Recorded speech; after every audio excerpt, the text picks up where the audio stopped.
An original podcast from podlatino.com.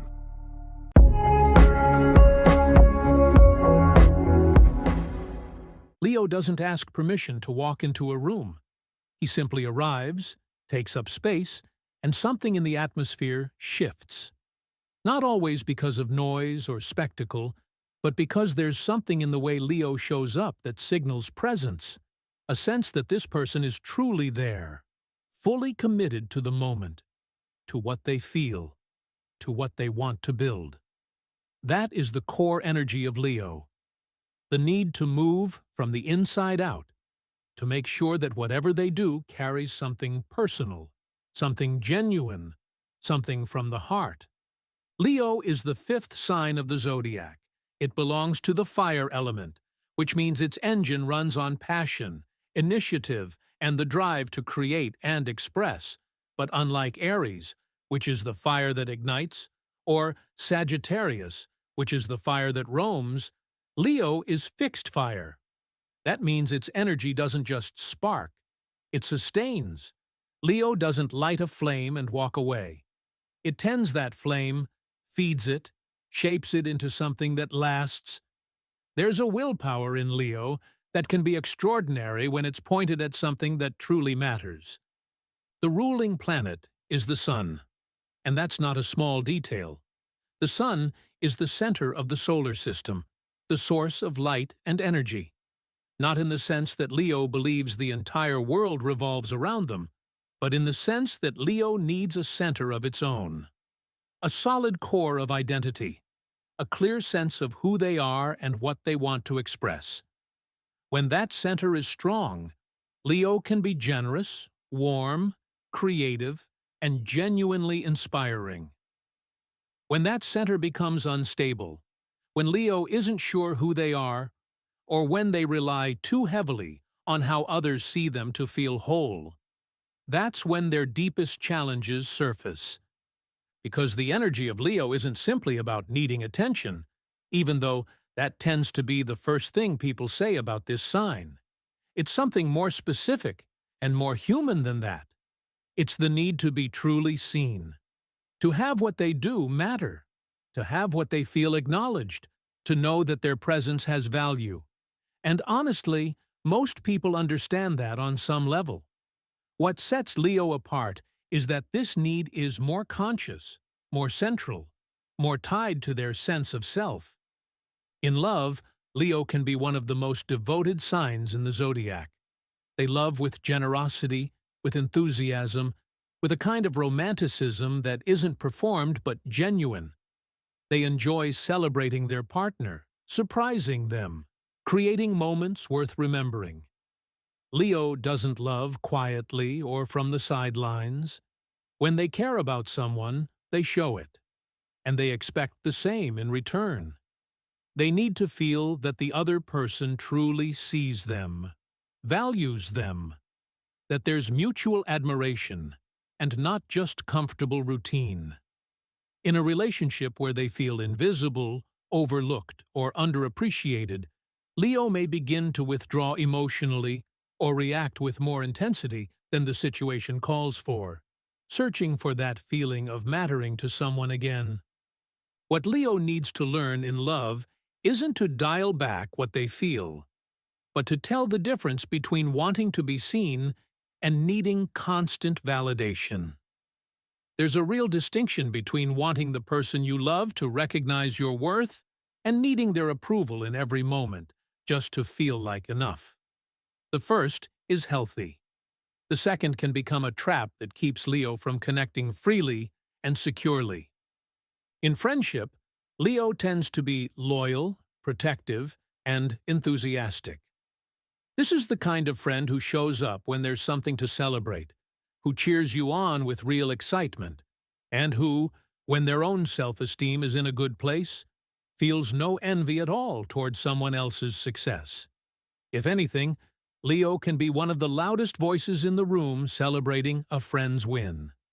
But that loyalty often comes with an unspoken condition. Leo needs to feel that the friendship is mutual, that they're not giving more than they're receiving, that their presence matters in that relationship too. When they feel sidelined or undervalued, they may pull back with a quiet pride that doesn't always get explained out loud. At work, Leo often has a natural capacity for leadership, not necessarily because they want to be in charge for its own sake, but because they carry an energy that moves people, a confidence that can be contagious, and a vision that tends to be clear and driven by genuine passion. They thrive in environments where they can bring something of their own, where there's space for creativity, where their voice has room to exist. They don't do well in settings where they feel dimmed, where they can't connect personally with what they're doing, or where the dynamic consistently makes them invisible. The challenge at work isn't a lack of ability. It's the relationship with recognition. Leo can sustain enormous effort when they feel that what they're building has meaning and that the effort is being noticed. But when they work hard for a long stretch without receiving any form of acknowledgement, motivation can quietly start to erode in ways that Leo itself doesn't always fully understand. Learning to value their own process without depending on external applause is one of their most important areas of growth, and also one of the hardest, because their energy naturally moves outward and longs to have that outward movement reflected back. In communication, Leo can be expressive, magnetic, and direct. They speak with conviction, with a certain natural brightness, with a confidence that can sometimes read as arrogance, but in many cases is simply self-assurance. The challenge shows up when something touches their pride.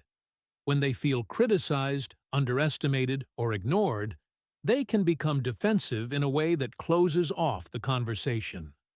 Not because they don't want to listen, but because their sense of dignity is activated, and in that moment, listening feels, on some unconscious level, like giving ground. What Leo can develop over time is the ability to hear criticism without feeling like their worth as a person is under attack. Those are two very different things. A criticism speaks to a behavior or a decision. It doesn't speak to who someone is at their core. When Leo can hold that distinction clearly, their communication becomes far richer and their relationships go much deeper, because they're able to show vulnerability without feeling like they're losing something. When it comes to conflict, Leo tends to stand their ground with force. They don't back down easily, but they may withdraw when they feel their dignity has been wounded in a way they can't process in the moment. That can sometimes make them seem distant or rigid, when really they're working through something that hit harder than they're showing. Leo doesn't always put their hurt on display right away. Pride works like a kind of armor, and if that armor isn't examined consciously over time, it can end up keeping away the very people who care about them most. The difference between Leo in balance and Leo under pressure is striking. In balance, Leo can be a warm, generous, creative, and genuinely uplifting presence. They have the capacity to make others feel truly seen, to lead without needing to overshadow anyone, to celebrate someone else's light without feeling like it diminishes their own. Under pressure, that same energy can turn demanding, overly sensitive, pride-driven in ways that close inward, or far too dependent on outside opinions to feel stable.